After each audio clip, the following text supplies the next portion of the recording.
Por decir buenas tardes. Buenas tardes. Después, por desear que todos los que estamos ahora mismo aquí, pues hayamos comenzado el año bien, que a ser posible lo continuemos mejor y iniciamos el segundo trimestre de las actividades de la UME. Os habíamos casi prometido a final del trimestre pasado que íbamos a hacerlo probablemente de forma presencial en un centro del Inserso, en el CEADAC, pero las condiciones y circunstancias, otra vez de la pandemia, nos han metido un poco de miedo y hemos preferido esperar, pues quizá a comienzos del próximo mes, pero sin renunciar a que cuanto antes podamos reunirnos de manera presencial, aunque sigamos también haciendo las conferencias con el Zoom. Espero que podamos hacerlo, insisto, el comienzo del próximo mes, sin garantías, porque lo mismo que ahora podemos permanecer durante una temporada todavía con dificultades. Solamente antes de dar paso a la presentación de Julio, decir que recordar mejor que las actividades extralectivas están previstas y os las vamos comunicando cada mes y que ya lo comentamos en la asamblea y después son fundamentalmente o sobre todo y principalmente para los socios que estén al corriente de pago. Hay personas que no sé si no se han enterado o aunque se han enterado les da igual, siguen inscribiéndose a veces en las actividades sin haber pagado los 25 euros que pagamos anualmente. Sin más cuestiones previas, paso a decir dos o tres cosas de Julio. Álvarez Builla, lo primero que te hemos puesto el apellido un poco mal en el programa, te hemos puesto Bulla y ahora puedes darnos toda la bulla que quieras, pero tu apellido es Builla, sí. Que ha sido catedrático de la universidad en el Departamento de Química Orgánica, tanto de la Facultad de Farmacia y de Ciencias Químicas en la Universidad de Alcalá. Julio se licenció en farmacia en la Universidad Complutense de Madrid y allí obtuvo el doctorado en el área de química orgánica, trabajando en análogos de alcaloides naturales. Después realizó una estancia postdoctoral en la Universidad de East Anglia entre los años 78 y 79. Al volver a Madrid, se trasladó a la Universidad de Alcalá desde la Complutense, donde organizó el Departamento de Química Orgánica y el grupo de, a ver si lo leo bien, heteroetaínas, un grupo dedicado al diseño y síntesis de compuestos orgánicos de interés farmacológico. Desde el 92, el profesor Álvarez Builla ha dirigido el proyecto de la planta piloto de química fina. Buenas tardes. Muy buenas tardes, aunque llegas tarde. Sí. Lo ha dirigido, digo, en la Universidad de Alcalá y ha organizado un instituto dedicado a la investigación por contrato en colaboración con diversas compañías farmacéuticas. El centro fue inaugurado en el 1998 y el profesor Álvarez Builla fue director científico hasta 2008 y sigue siendo consultor hasta la fecha. En el 93 consiguió una plaza de catedrático en química orgánica. Después ha tenido distintos cargos también como vicerrector de investigación, vicerrector de desarrollo científico y tecnológico, etc. Ha promovido activamente la colaboración industrial y ha dirigido más de 130 proyectos y contratos de investigación, muchos de ellos con compañías farmacéuticas, algunas de ellas muy importantes en el mercado. Ha publicado, como no cabía esperar menos, más de 200 artículos en revistas de primera categoría y en libros personales o en colaboración. No es necesario, creo, decir nada más para esperar que en el tema que hoy Julio nos propone, la química de colorantes en el arte, seguro que nos va a atraer y sin duda a satisfacer muchas de las curiosidades que respecto a este tema podamos tener. Muchas gracias, Julio, por incorporarte a este elenco de conferenciantes de la UMER tan amplio y tan ilustre, y tienes la palabra. Gracias, Fidel, por la presentación. Bueno, vamos a intentar pasar a la presentación, que a veces tenemos dificultades. Rosa.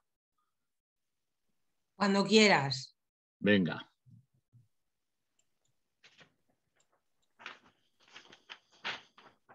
A ver, ¿veis algo? Todavía Dime. no. No. Pincha en compartir pantalla.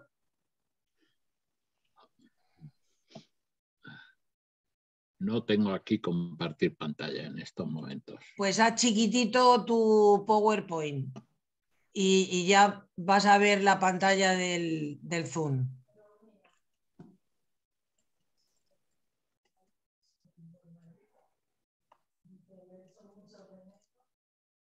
Cada vez peor.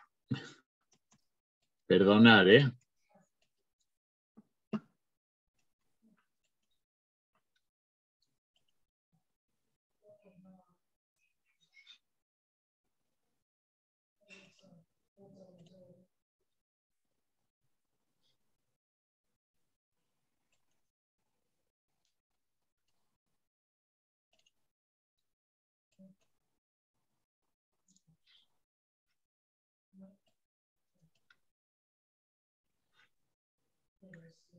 Nada, no consigo. A ver.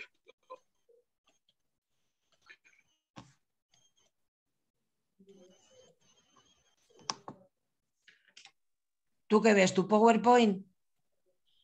Estoy viendo mi PowerPoint. Pues minimízalo o ciérralo. No, ya lo he minimizado. ¿Y lo sigues viendo grande? Lo sigo viendo, no, lo sigo viendo minimizado, pero lo que no encuentro es los mandos Del Zoom. del Zoom. A ver, espérate. A ver si esto ya lo tenemos. Ya, ¿Ahora? ya estás. Ahora estamos Bueno. viendo tu... Venga, ya. Venga. Ahora hazlo grande para que no veamos las A ver. diapositivas. Perfecto. Ahí. Ahora Bueno. perfecto. Fenomenal. Me alegro. Bueno, pues, a ver.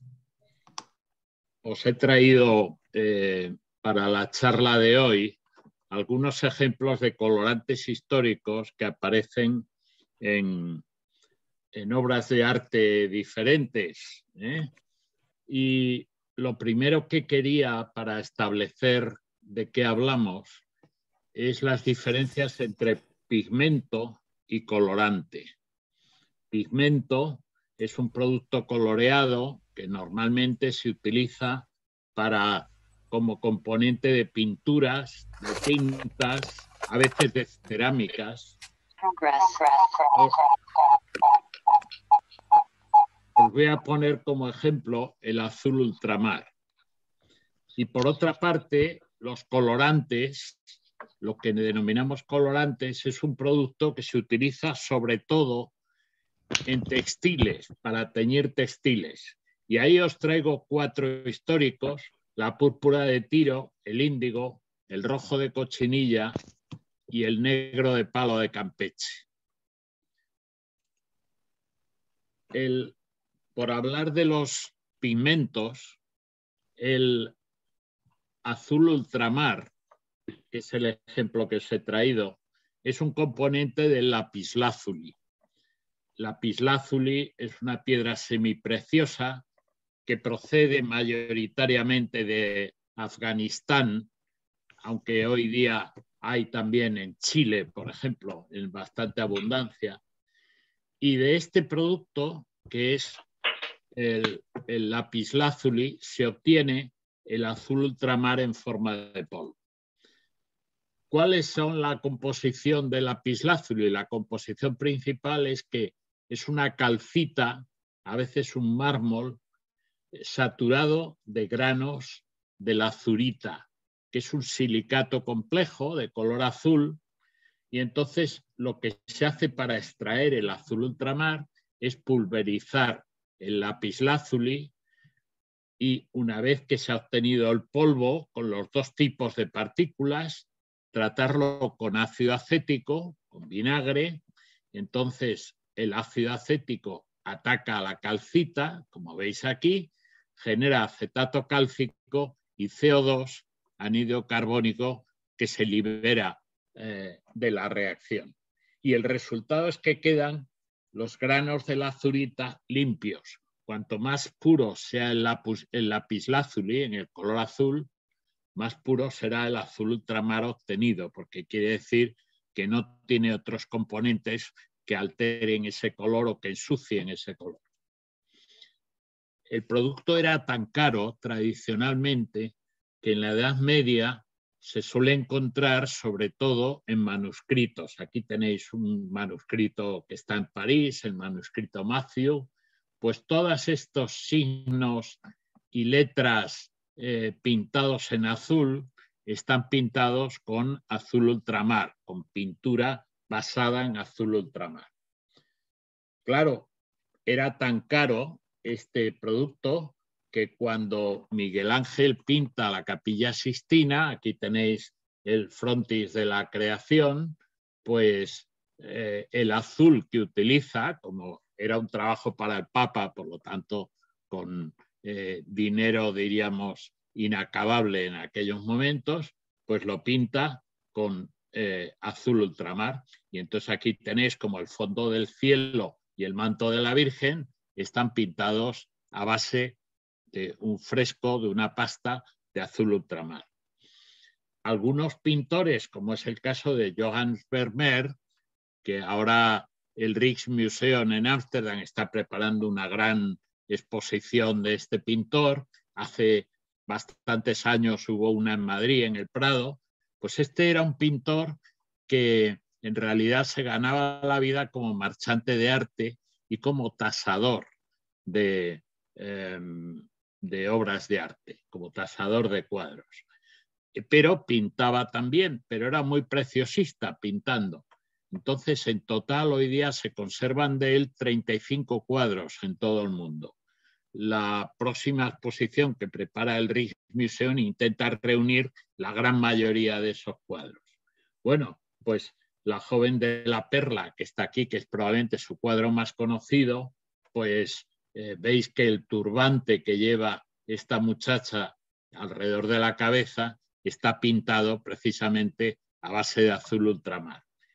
Una de las razones que se dan para este pintor, que era tan preciosista, por qué pintaba poco, entre otras cosas, es porque le gustaba utilizar siempre pigmentos de los más caros que había en el mercado, que también daban los colores más puros. Bueno, pues este es un ejemplo de uno de sus cuadros utilizando azul ultramar.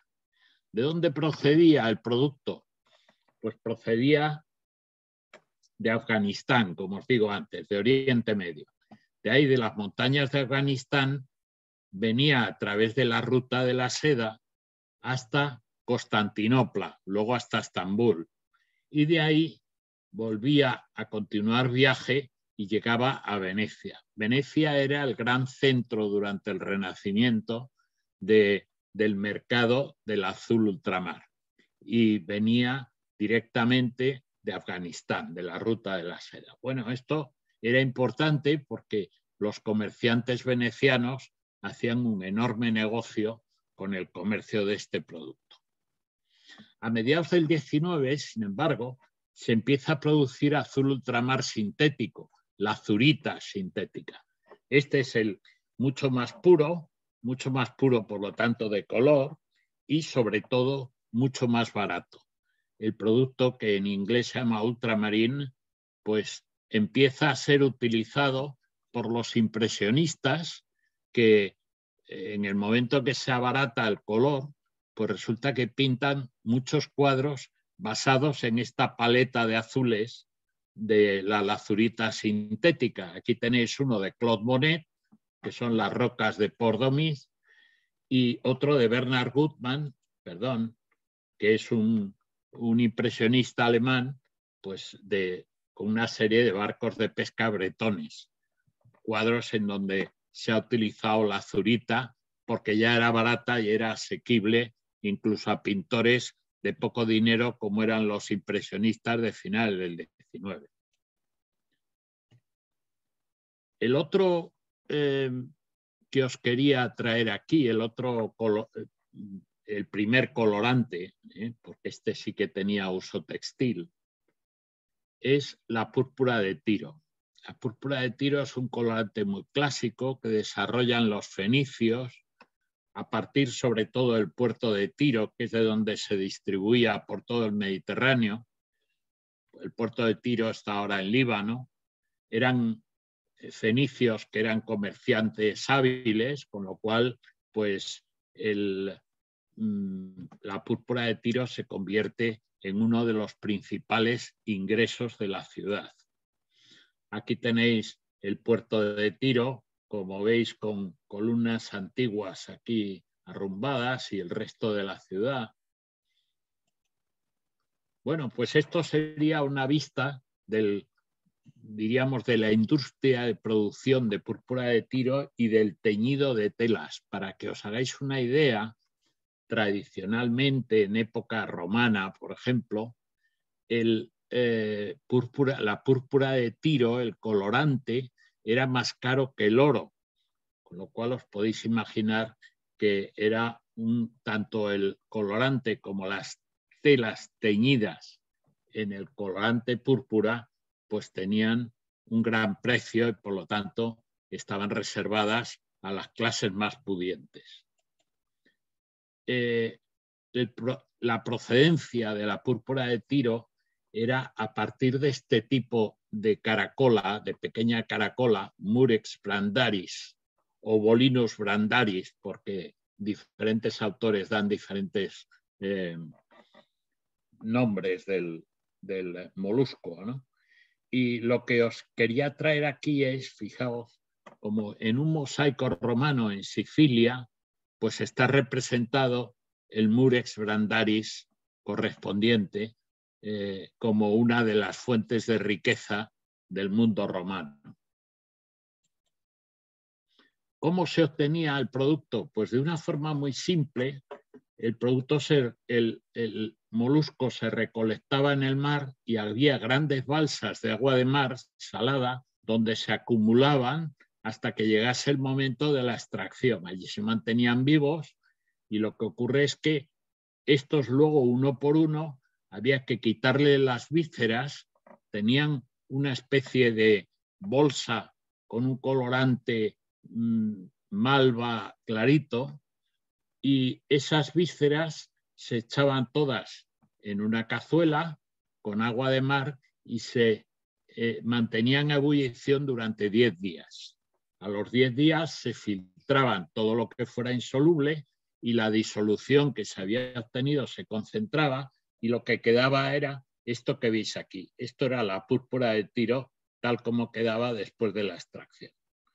Y una vez que se hacía esto y se teñían telas, pues lo que podemos ver es como, por ejemplo, en época bizantina ya, en el siglo VI, pues los mosaicos que retratan al emperador Justiniano I de Constantinopla en la iglesia de San Vitale en Rávena, pues nos muestran al emperador con una túnica de púrpura, precisamente para resaltar su autoridad. Las telas bizantinas teñidas con púrpura de Tiro pues eran tan apreciadas como que, fijaros, en el Museo de Cluny en Francia, pues este es los restos que quedan del sudario de Carlomagno, el sudario mortuorio de Carlomagno, que es una tela de seda tejida con oro y teñida con púrpura. Es una tela bizantina del siglo IX y bueno, es una obra de arte que os podéis imaginar que fue el sudario que se merecía un personaje tan importante en su tiempo como Carlomagno. Aquí en España los Austrias, la dinastía de los Austrias, utiliza las bandas de púrpura como signo de autoridad. Y lo que os traigo aquí es el retrato que hace Velázquez de Felipe IV, que reproduce el proyecto que hace Velázquez para la estatua de Pietro Tacca de Felipe IV en la Plaza de Oriente, es decir, el caballo haciendo la corbeta. Fue un diseño de Velázquez originalmente, y aquí tenéis cómo Felipe IV lleva la banda púrpura, una banda púrpura como signo de autoridad. La llevaba el rey o aquellos que actuaban en representación del rey. Por ejemplo, en este caso vemos al príncipe Baltasar Carlos, que lleva la misma banda de púrpura porque era el príncipe de Asturias. Entonces, luego se murió de niño y no pudo reinar, pero era el hijo de Felipe IV que iba a heredar la corona. Luego tuvo que venir Carlos II. Pero no solamente lo llevaba el rey y el príncipe heredero, sino que el conde duque de Olivares, fijaos, lo retrata aquí Velázquez con la misma banda púrpura, indicando que actuaba diríamos, en representación real. Fijaos además que lo representa con la banda púrpura en primer plano. Probablemente esta banda púrpura era tan grande como su propio ego. Pero incluso en el cuadro de la rendición de Breda, de Velázquez, Breda es muy importante, la rendición de Breda, porque es, hoy día lo sabemos, la última gran victoria de las tropas imperiales en las guerras de Flandes. Es la última vez que rinden una ciudad. Entonces aquí tenéis como Justino de Nassau, que es el gobernador holandés de la ciudad, está rindiendo las llaves al general del ejército imperial, Ambrosio Spínola, un genovés que actuaba para la corte española, y Velázquez lo representa con la misma banda de púrpura, indicando que en aquel momento está representando al rey, en el momento de la rendición. Bueno, pues este colorante, ¿cuál era la estructura? Pues mirar, la estructura era una estructura de este tipo. Un día podemos dedicarnos a explicar por qué la estructura de los colorantes era así, pero era una estructura plana con unos nitrógenos aquí que tenían un par de electrones que se deslocalizaba por todo el sistema pi y unos oxígenos que tendían a acumular la densidad electrónica, tenían carga negativa parcial. Este sistema es el que constituye un sistema que absorbe determinadas zonas del espectro visible y es la base del colorante de la molécula que produce color. Aquí tenéis una representación del modelo tridimensional con bueno, pues las nubes de Van der Waals de los electrones correspondientes que marcan el límite espacial de una molécula. Aquí en España tenemos Murex brandarius también. Lo tenemos en todas las costas de Andalucía y en Cádiz. Pero fijaos, en vez de dedicarnos a hacer colorantes de alto valor añadido, pues nos dedicamos a hacer esto, hostelería. Claro, así no hay quien haga trabajo de alto valor añadido. Así no se pueden tener empresas de alta tecnología, pero están riquísimos. Os lo recomiendo a cualquiera de vosotros que vaya por Andalucía. Se llaman cañaillas y las cañaillas con cerveza están estupendas.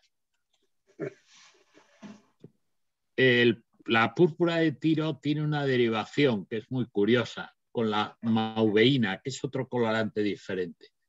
Este retrato que os pongo aquí, donde están los protagonistas muy favorecidos, pues es la reina Victoria de Inglaterra, el príncipe Alberto, su marido, y el príncipe de Gales en aquellos momentos, Eduardo. Bueno, pues el príncipe consorte era un primo de la reina Victoria, que era alemán, y diríamos que era una parte de la familia arruinada, que no tenía un duro. Hizo una gran boda con su prima y el hombre se dedicó durante el tiempo que estuvo vivo, pues se dedicó a promover actividades científicas, culturales, sanitarias, y el hombre es recordado por eso en Inglaterra con bastante apreciación todavía. Y una de las iniciativas que tomó es que, como Inglaterra, o sea, el Reino Unido en aquel momento tenía un gran imperio que generaba materias primas, pues lo que el príncipe Alberto veía, que era alemán, era que la industria alemana estaba generando una enorme capacidad de producir compuestos de alto valor añadido, de alta tecnología, de alto valor añadido. La ingeniería y la ciencia alemanas estaban entonces, a mediados del siglo XIX y en plena revolución industrial, pues estaban en los puntos más altos, en los niveles más altos.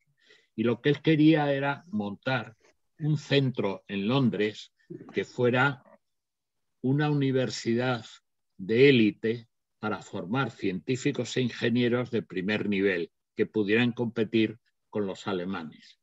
Para esto crea el Imperial College of Science and Technology, que veis aquí la entrada, que entonces inicialmente se llamaba Royal College todavía, pero aquí ya está con el nombre definitivo que tomó después. Esta es la entrada. Todos los que hayáis ido por Londres, pues habéis visto, está enfrente del Museo Victoria y Alberto. Y bueno, pues esto, además de poneros la entrada, os pongo el último edificio que han construido, el Faculty Building, que lo ha construido Norman Foster, como para indicarnos que siguen en evolución y el campus sigue desarrollándose, el campus del Imperial College. Bueno, pues lo que hace el príncipe Alberto es, bueno, cómo conseguir a alguien de química que monte una escuela de química a la alemana. Como el príncipe Alberto era alemán, se va a Alemania y va a hablar con este señor tan serio que aparece en esta y tan estirado en esta antigua fotografía, que es el profesor Justus Liebig. Justus Liebig estaba en la Universidad de Gießen y en aquel momento era el químico orgánico probablemente más conocido internacionalmente de los alemanes. Lo que va el príncipe Alberto es a pedirle que le recomiende a uno de sus discípulos, joven y brillante, para llevárselo a Londres para que organice la escuela del Imperial College, la escuela de química. Justus Liebig le recomienda, sin duda ninguna, a este joven que veis aquí, que es August Wilhelm Hoffmann, que era efectivamente un joven discípulo y brillante, y lo recomienda para que el príncipe Alberto se lo lleve a Londres al Imperial College. Hoy día esto se ha investigado y, como ocurre tantas veces en ciencia, hay algunos asuntos más terrenos en la recomendación que le hace Justus Liebig al príncipe Alberto. Y es que parece ser que el joven Hoffmann le tiraba los tejos a una de las hijas de Justus Liebig y la hija además consentía. Y entonces el Justus Liebig no le hacía ninguna gracia que la hija se le casase con un químico, que entonces estaban muy mal considerados porque la química en los laboratorios era como la mina, los químicos tenían mala salud y se morían pronto, y el Justus Liebig quería para su hija un candidato de un poco más de fuste y por lo tanto recomendó a Hoffmann y efectivamente Hoffmann se traslada a Londres en 1845 como profesor del Imperial College. Hoffmann allí empieza su labor y con uno de los alumnos con que se encuentra que quiere trabajar con él es este hombre que aparece en esta fotografía, William Henry Perkin, de joven. Y este William Henry Perkin era un estudiante de química que era hijo de un industrial textil. Y entonces Bueno, pues este estudiante hace lo que nos hacen luego muchos estudiantes que vienen a hacer la tesis, que le dices, bueno, ¿qué te interesaría? Y dice, pues mire, yo quiero curar el cáncer. Dice, hombre, yo, ya, está bien, pero eso cuesta mucho. Pero, en fin, de joven se tienen esas aspiraciones. Pues este le dijo a Hoffman, dice, hombre, yo querría obtener la quinina sintética. ¿Vale? La quinina le podemos dedicar, si queréis, algún día una charla, pues es un medicamento que habían monopolizado los españoles, porque procede de la corteza de Cinchona officinalis, un árbol peruano, que era un remedio que utilizaban los indios contra la malaria y contra las fiebres, y esto es lo que produce o favorece el que los españoles se pueden mover por las zonas de selva con un medicamento, con la corteza de quina, como antimalárico eficaz, mientras que los británicos y diríamos, y soldados de otras nacionalidades no podían meterse en la selva porque no tenían nada de esto y se ponían malos enseguida. La quinina, entonces, cuando Perkin le dice a Hoffman que quiere hacer una síntesis del producto, no se sabía ni siquiera cuál era la estructura y de hecho la síntesis no se obtiene hasta el año 48, más de 100 años después. Bueno, pues Hoffman le dice a Perkin, mira, esto es un objetivo que está fuera de lo que podemos hacer. Pero Perkin lo que hace es montarse en su casa un laboratorio pequeño y en paralelo con el trabajo que hacía en el Imperial College, pues va haciendo en su casa experimentos para intentar obtener la quinina. Bueno, pues como él no tenía ni idea de la estructura espacial que vemos hoy día, ellos solo disponían de esta estructura que dice el número de átomos que hay implicados en la molécula, C20, H24, nitrógeno 2, oxígeno 2. Bueno, pues con eso simplemente le empieza a hacer ensayos de reactivos que tuvieran la suma de sus fórmulas, tuvieran más o menos esta suma total de que correspondía a la quinina. Y empieza a hacer ensayos con anilina y con toluidinas, estos productos que tenéis aquí, tratándolas en medio ácido. En uno de esos ensayos, pues él calienta estos componentes en un matraz, se le genera un producto negro, cosa que a todos los que hemos estado en el laboratorio nos ha pasado miles de veces, y él en vez de tirarlo sin más, pues lo que hace es lavar ese producto negro con alcohol. Y cuando lo lava con alcohol observa que la disolución alcohólica tiene un color malva precioso, idéntico que la púrpura. Entonces, como este estaba familiarizado con el textil, pues coge un pañuelo de seda, lo moja en la disolución y ve que se tiñe, lo deja secar y se tiñe estupendamente la seda. Y entonces dice, ahí va, pues esto puede tener valor no como quinina, pero como colorante textil. Ve que es estable aparentemente y esto es lo que llamamos serendipia, es decir, el descubrimiento, el aprovecharse del descubrimiento inesperado. Lo que había obtenido en realidad era la mauveína, que es este colorante que veis aquí. Esta mauveína es lo que va a constituir a partir de entonces la tinción púrpura asequible de los tejidos a partir de la revolución industrial, a partir de mediados del 19. Aquí tenéis una representación de William Perkin con su padre detrás, pues en la fábrica del padre, en los talleres del padre, pues tiñendo un paño ya relativamente grande de seda con la mauveína que obtenía. Puso a punto el procedimiento de síntesis y fue a hablar con Hoffman para decirle, voy a montar una empresa basada en la producción de maubehina.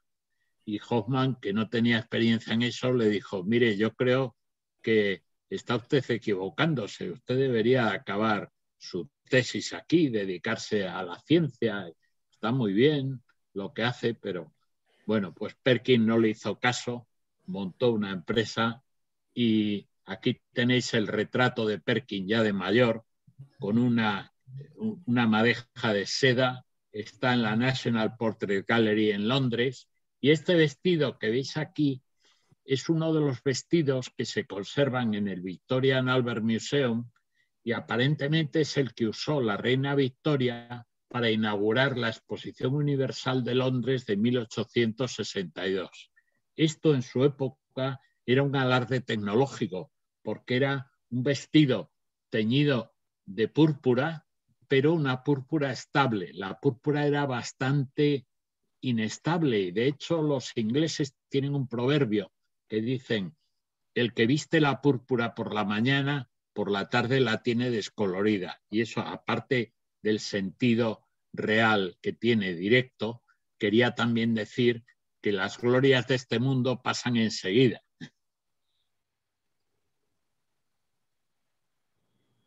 Bueno, esto que tenéis aquí es una muestra de la púrpura de Perkin, de las que se conservan en el Imperial College. Se conservan bastantes de ellas.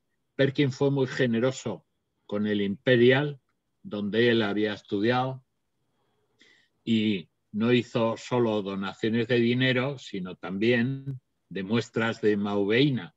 Y entonces hay unas cuantas conservadas, algunas están visibles, expuestas para que el visitante las compruebe, y lo que tenéis aquí es un certificado de que esta es una pieza de seda teñida por la maubehina original de Perkin y está también conservada en una vitrina. Pero este que veis aquí es Charles Rees, que fue ya murió el hombre, pero era Hoffman Professor.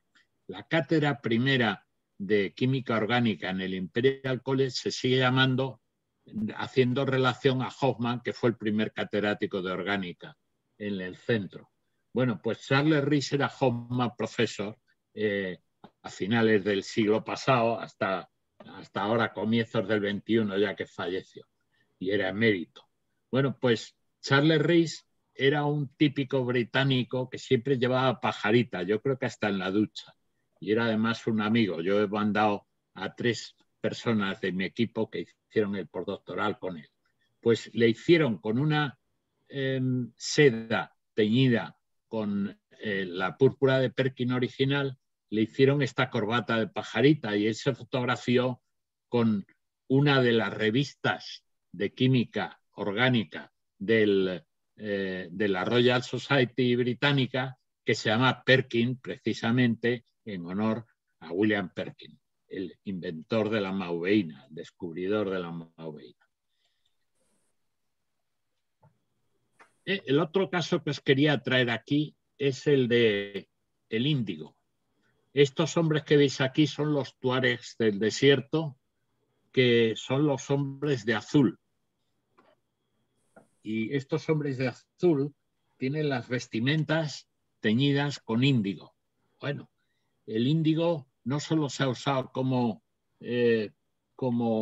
colorante textil, sino también se ha usado como pigmento.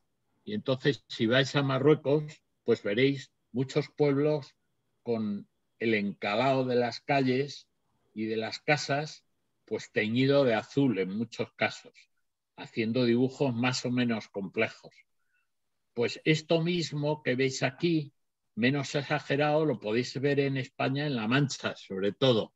Aquí tenéis una foto del campo de Criptana, pero en muchos pueblos de Ciudad Real y de otras zonas manchegas, pues veréis como el encalado de las casas está bordeado con adornos de índigo, de azulete, que se obtiene de una planta, se obtiene de varias plantas, pero la principal es la Indigófera tintorea, que es una fabácea, pues algo que se parece un poco a las judías, a las leguminosas. Esta planta procede de la India, originariamente venía de la India y la planta se fue extendiendo su cultivo por todo el norte de África, de ahí pasó a España y de ahí pasó al resto de Europa. Y normalmente el índigo se compra cuando viene de la India en paquetes de este tipo, índigo o azulete. Seguro que todos lo reconoceréis porque yo creo que nuestras madres, cuando en la ropa, en la casa se lavaba la ropa, pues se le ponía azulete siempre para que el blanco resaltase más, con un toque muy ligero de azul. Pues normalmente era este colorante el que se utilizaba. ¿Cómo se obtenía el índigo a partir de la indigófera? Pues se hacían grandes plantaciones de indigófera, se segaban y se echaban en grandes pilas de agua y se dejaba allí pues macerar durante tiempo. Con la maceración pues se iba quedando de esta manera. La planta se iba quedando pues mustia y iba soltando el colorante, no el colorante, el precursor del colorante, que por oxidación se convertía en un producto relativamente insoluble que quedaba en el fondo del pilón. Y entonces de ahí se decantaba la planta una vez agotada, se decantaba el agua, se quitaba el agua y se recogía ese barrillo azul que era el que se secaba y se utilizaba después como colorante. En las épocas en el siglo XIX, ya en la Revolución Industrial, resulta que el índigo tiene una aplicación que hoy día la seguimos viendo y es para hacer pantalones por un judío emigrado a Estados Unidos, Levi Strauss, que se le ocurrió en plena fiebre del oro de California en el año 52, pues crear unos pantalones para los mineros que estaban hechos con una lona teñida de índigo, que normalmente esa lona de algodón se utilizaba para hacer tiendas de campaña.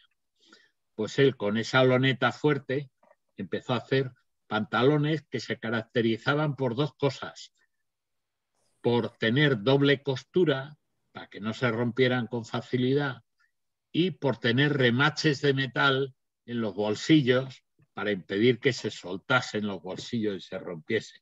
Eran unos pantalones de gran duración y no elegantes, eran pantalones de trabajo. Hoy día ha cambiado esto y los pantalones vaqueros y la tela vaquera aparecen por todas partes. Los que estamos en la universidad lo hemos visto en estudiantes, tanto en chicos como en chicas. Ahora lo llevan así, es decir, destrozado, con roturas o cosas de estas, que es lo que más se lleva. Pero lo característico de la tinción del hígado, del índigo, sobre el algodón, es que se destiñe la parte superficial y entonces cuando se lava va quedando con este color característico, con un azul más clarito. Aquí tenéis el azul nuevo en la chaqueta, más o menos nuevo, y aquí tenéis cómo va quedando después de varios lavados y va quedando como rozado en las partes que más se ha sobado de la tela, pues va quedando un color más claro. Este es el índigo y para esto se usa el índigo hoy sobre todo. Claro, el índigo procedía fundamentalmente de la India y de ahí se extendió, decía, por el norte de África y de ahí a través de España a Europa. Bueno, pues lo que ocurrió es que en el siglo XIX los comerciantes británicos llevaron plantaciones de índigo modernizadas y de gran producción a la India y entonces basaron allí la producción de índigo en plan industrial y arruinaron, diríamos, a todos los pequeños productores que estaban entonces por África y por Europa, porque empezaron a producir índigo muy barato. Pero esto no quedó así, como siempre ocurre. Adolf von Baeyer, que fue profesor en Estrasburgo y en Múnich, pues hizo la síntesis del índigo en 1882 y entonces puso a punto métodos industriales que empezaron a producir las empresas alemanas y produjeron índigo a bajo precio, a más bajo precio todavía. Le dieron el premio Nobel en el año 1905 y entonces a su vez, las empresas que lo producían más bien, arruinaron a su vez las plantaciones que hacían en la India del índigo vegetal, del índigo natural. Recordaros, fijaos que este índigo azul se parece mucho al 6,6' dibromoíndigo que hemos mencionado antes en la púrpura de Tiro. Son productos prácticamente idénticos. La púrpura tiene 2 bromos, como veis en las posiciones 6 y 6', pero este cambio de un bromo a un hidrógeno es lo que hace que el índigo sea azul y, sin embargo, el dibromoíndigo sea púrpura. Pero esto también hace que la púrpura de Tiro, el dibromoíndigo, sea un poco más inestable y esto hace que sea menos conveniente como colorante y por eso la mauveína lo sacó del mercado rápidamente. El otro colorante del que os quería hablar muy brevemente es de la cochinilla. Cuando los españoles llegan a México, una de las cosas que les llama la atención es la escritura por medio de signos que utilizan los mexicas o los aztecas. Y cuando empiezan a ver los escritos, los jeroglíficos y los paños de algodón que teñían con sus escritos, pues empiezan a ver que tiene un colorante rojo muy intenso que les llama la atención. Cuando estudian cuál es ese colorante y de dónde procede, pues se encuentran con que en realidad se trata de un insecto, un pequeño escarabajo, el Dactyphilus coccus, que parasita el nopal, la chumbera y cactus similares. Entonces, esto que veis aquí se hace en México tradicionalmente, que es colocar estas especies de criaderos que tienen unos cuantos Dactyphilus coccus para que se reproduzcan y a través de la pared de este sistema, de este cestito, pues pueden chupar la savia del nopal y criarse dentro de la jaulita, diríamos. Al cabo del tiempo van retirando estas jaulitas, ponen unas nuevas y los bichos los pueden tirar ya al mortero para sacarles el colorante, ¿no? Lo que tenéis aquí es una visión de cómo pasando la mano por la zona infectada por estos insectos, pues cuando se aplasta uno de los insectos, el colorante, que parece sangre, pues mancha la mano. Esta es la cochinilla o el carmín, diríamos, natural. ¿Cómo se obtiene el carmín o el colorante de cochinilla? Pues se cogen las cochinillas, se machacan en el mortero, normalmente secas previamente. Esto se adiciona a agua con amoníaco para solubilizar este producto, que es el ácido carmínico, que es un colorante rojo. Esto tiñe el agua de color rojo, se filtran todos los restos del polvo de los insectos, queda este colorante rojo que se trata con alúmina y se concentra. Y entonces el ácido carmínico se obtiene en realidad, este es el carmín más estable, en forma de una especie de gel que es el complejo con aluminio del ácido carmínico precursor. Esto es lo que se suele utilizar como colorante de carmín. El colorante de carmín, entre otras cosas, era el que utilizaban los británicos para teñir las casacas rojas de sus soldados. En el siglo XIX, las casacas rojas, como veis, no estaban previstos para que no se les viese, como se hace hoy con los soldados, que se les pone camuflaje para que no se distingan.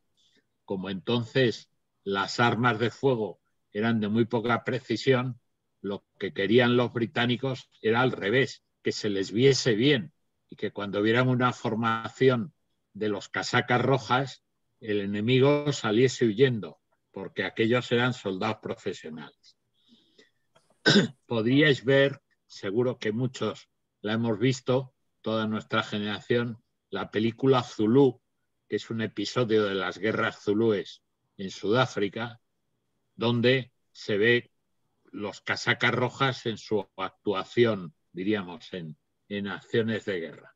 Bueno, pues estas casacas rojas en principio estaban hechas con alizarina, que era otro colorante del que no hablamos hoy, pero la alizarina tiene un color rojo un poco teja, un poco anaranjado.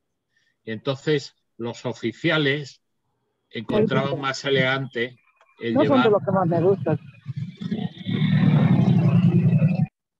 Los oficiales llevaban las casacas teñidas con carmín. Luego esto se acabó, a medida que el carmín se fue haciendo más disponible, se acabó llevando por parte también de los soldados. El otro campo en el que se ha utilizado mucho es este que veis, en cosmética, es decir, las barras de labios inicialmente estaban teñidas de carmín, hoy día siguen estando teñidas de carmín, pero normalmente con otros muchos componentes. Hoy día la variedad y la amplitud de colorantes de que disponemos con un precio asequible, pues son lógicamente mucho más numerosos y mucho más estables. El último que os quería traer es el negro de palo de Campeche. Bueno, pues el palo de Campeche es un arbusto o árbol que procede de México, del Yucatán. Es esta planta que veis aquí, que es el Hematoxylon campechianum, es una leguminosa leñosa que hoy día ha estado en peligro de extinción, porque para obtener el colorante lo que se hacía era cortar el árbol, cortar la madera, y entonces veis como la madera está teñida de un color, pues, que es como un color violeta, un poco sucio. Este sistema, esta madera, este es de dónde procede, ¿no? De la península del Yucatán, en México, pues de aquí se cortaban los árboles y se usaban para sacar el negro de palo de Campeche. Pero esto no era tan sencillo. En la madera había que deshacerla en forma de astillas, se calentaba con agua para extraer el colorante. El colorante era la hematoxilina, porque es un colorante que recordaba un poco al color de la sangre, pero en realidad es un morado sucio. Se podía utilizar como colorante directamente para teñir de morado algunos tejidos, pero lo que pasa es que cuando se ponía en contacto la disolución con sales férricas, con hierro 3, sulfato de hierro sobre todo, pues entonces se originaba un gel negro que se denominó negro ala de cuervo. ¿Por qué se llamaba ala de cuervo? Porque era un negro muy limpio, muy intenso, y el negro en el Renacimiento en Europa era muy difícil de obtener en un tejido, y era un negro muy sucio, muy feo, que se llamaba negro ala de mosca, porque era un negro como desteñido y que tenía muy poca estabilidad.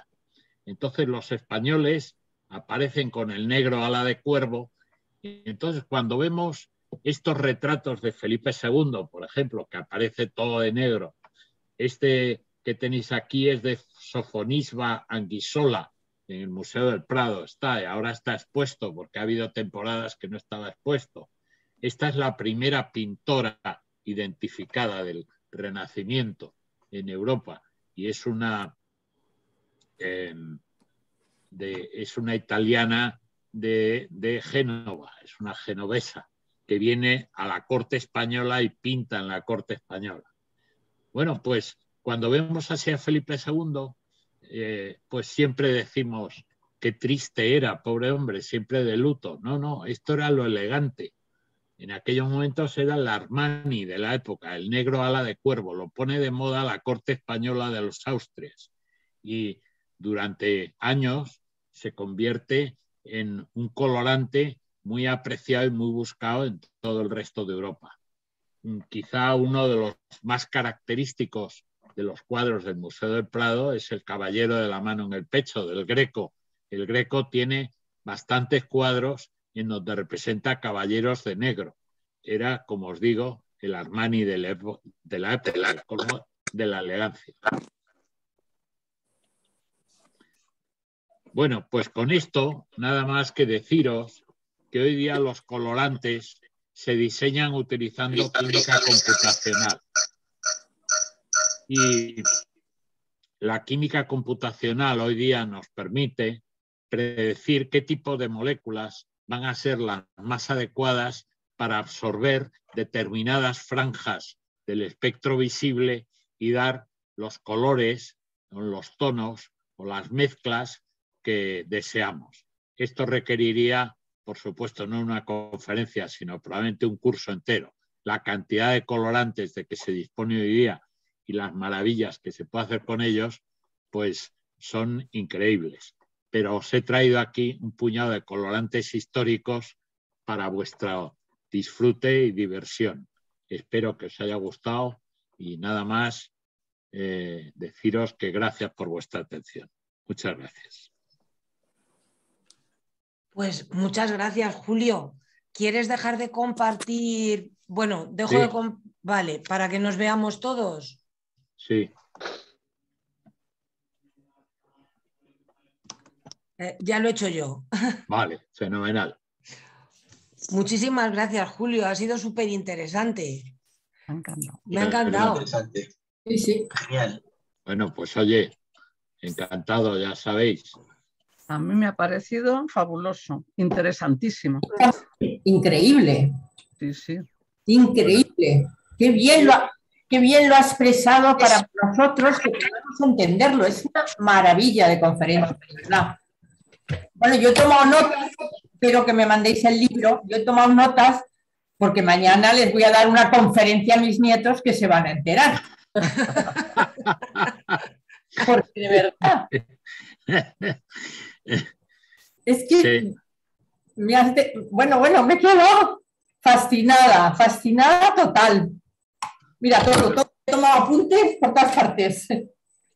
Bueno, la química de los colorantes es un capítulo que es interesantísimo porque hay ejemplos maravillosos con aplicaciones diferentes y de ahí luego se derivan aplicaciones que ya no son claramente artísticas. Por ejemplo, todos los que estudian por microscopía los tejidos y las células, pues las hacen visibles a partir de colorantes que en muchos casos están derivados de estos o son parecidos a estos. Y todo eso se desarrolla en el 19. Es una tecnología que hoy día nos parece relativamente sencilla, pero que es muy atractiva porque hunde sus raíces en la historia de la humanidad, claro, que es todo el intento de usar productos coloreados para alegrarse la vida de alguna manera. Bueno, a ver, Rosa, si me permites, me ha parecido súper interesante, Julio, toda tu charla. Nos has aproximado a ese mundo en el que la ciencia y el arte se conjugan, pero sobre todo a quienes no están familiarizados con el mundo universitario, yo lo que querría resaltar de Julio es el protagonismo que toma en una materia que siempre se nos achaca negativamente, y es la transferencia del conocimiento básico que se desarrolla en los departamentos de química orgánica o química inorgánica hacia la sociedad. O sea, tu charla ha sido un modelo de cómo una investigación básica, la química orgánica en este momento, tiene su repercusión en la industria. Y de hecho, nada más ver tu currículum, pues tú has sido un prototipo de quienes ha apostado por esta transferencia de conocimientos. Sí, la verdad es que, y lo he disfrutado mucho, me he divertido muchísimo, la verdad, haciendo cosas con la industria. Esto es un campo que estoy muy orgulloso de haberlo llevado a cabo desde Alcalá. Hemos generado muchas patentes, tenemos patentes ahora mismo en explotación, ahora mismo tenemos una última con un producto que está en desarrollo y que esperamos.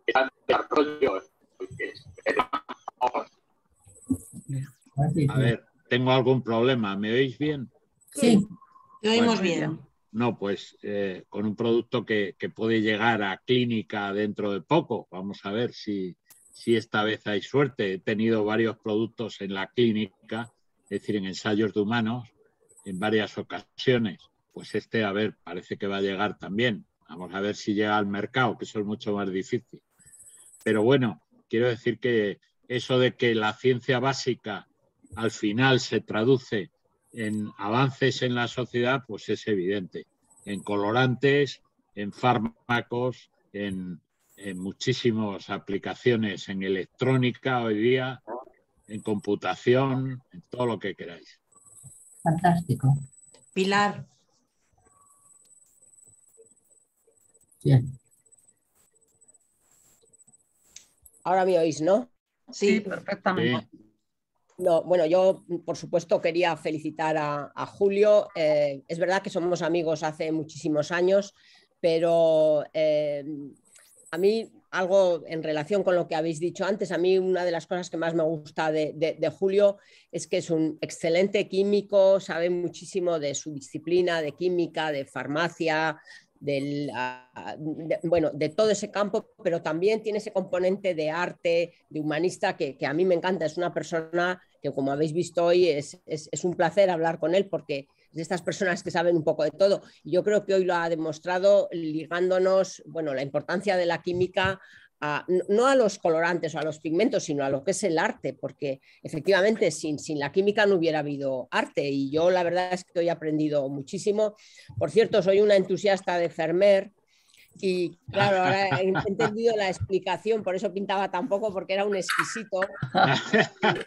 Y por cierto, están poniendo una película que no está mal, que se llama El último Fermer, no sé si la has visto. Sí, no la he visto, no la he visto. No está mal, pero bueno, se deja ver. No, y ahora ya, aparte de esto, una cosa que me ha sorprendido mucho como origen de pigmentos o de colorantes, las vísceras de los... Porque normalmente... De las cañaillas. De la cañailla. De las cañaillas. Que los moluscos normalmente eran más como para fármacos, para Sí, productos sí. terapéuticos. Pero ¿a quién se le ocurrió lo de...? ¿Hay otros ejemplos o no? A mí eso me ha chocado muchísimo. Bueno, que se usaran las vísceras para eso. Lo que se cuenta en la literatura es que parece ser, pero no sé si es real o si es imaginado, que en Tiro los fenicios se dan cuenta de que hay perros que se comen los moluscos y que se les tiñe la boca de púrpura. Y entonces al observar eso es cuando empiezan a buscar en los moluscos y se dan cuenta que el Brunes bandarius tiene una vejiga con un colorante. Y entonces de ahí viene ya toda la tecnología posterior. Pues no me veo yo al perro sacando la cañailla. Bueno, fácil no debe de ser. Se la come entera, Hilda. Pues no, pincha, ¿eh? Es que tu perro no es fenicio. Pues se debe de pinchar la lengua. Si hubiera sido un perro fenicio... Perdona, o no tienes suficiente hambre. También. Para eso es mejor la conchafina, que dicen en Cádiz, la conchafina. Hombre, por Dios. Esa no pincha. Eso no pincha, no. Pero las cañaillas están buenísimas. Las cañaillas pinchan.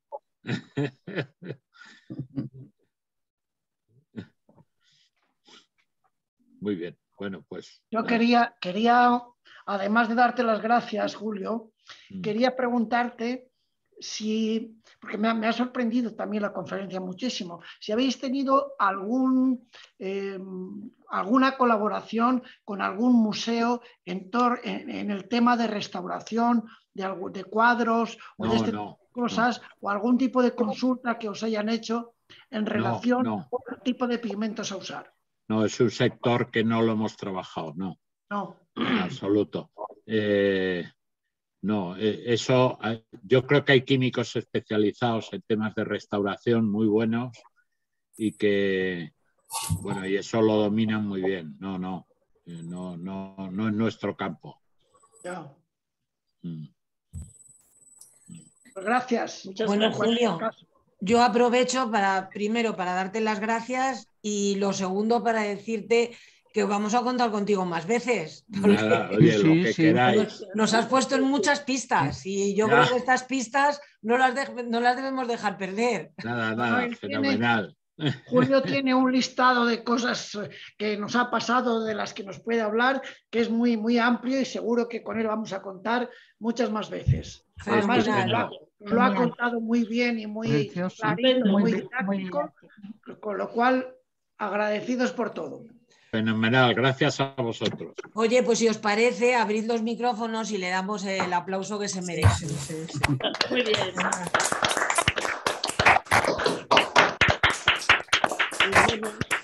A ver si para la siguiente conferencia de julio ya nos vemos presenciales. Seguro, seguro que sí. Ojalá. Hay que hacer un poder, efectivamente. Que se haya muerto ya el coronavirus. Sí. Lo mataremos con la química. Abandonado. Efectivamente. Bueno, pues muchísimas gracias. Hasta pronto a todos. Gracias por todo.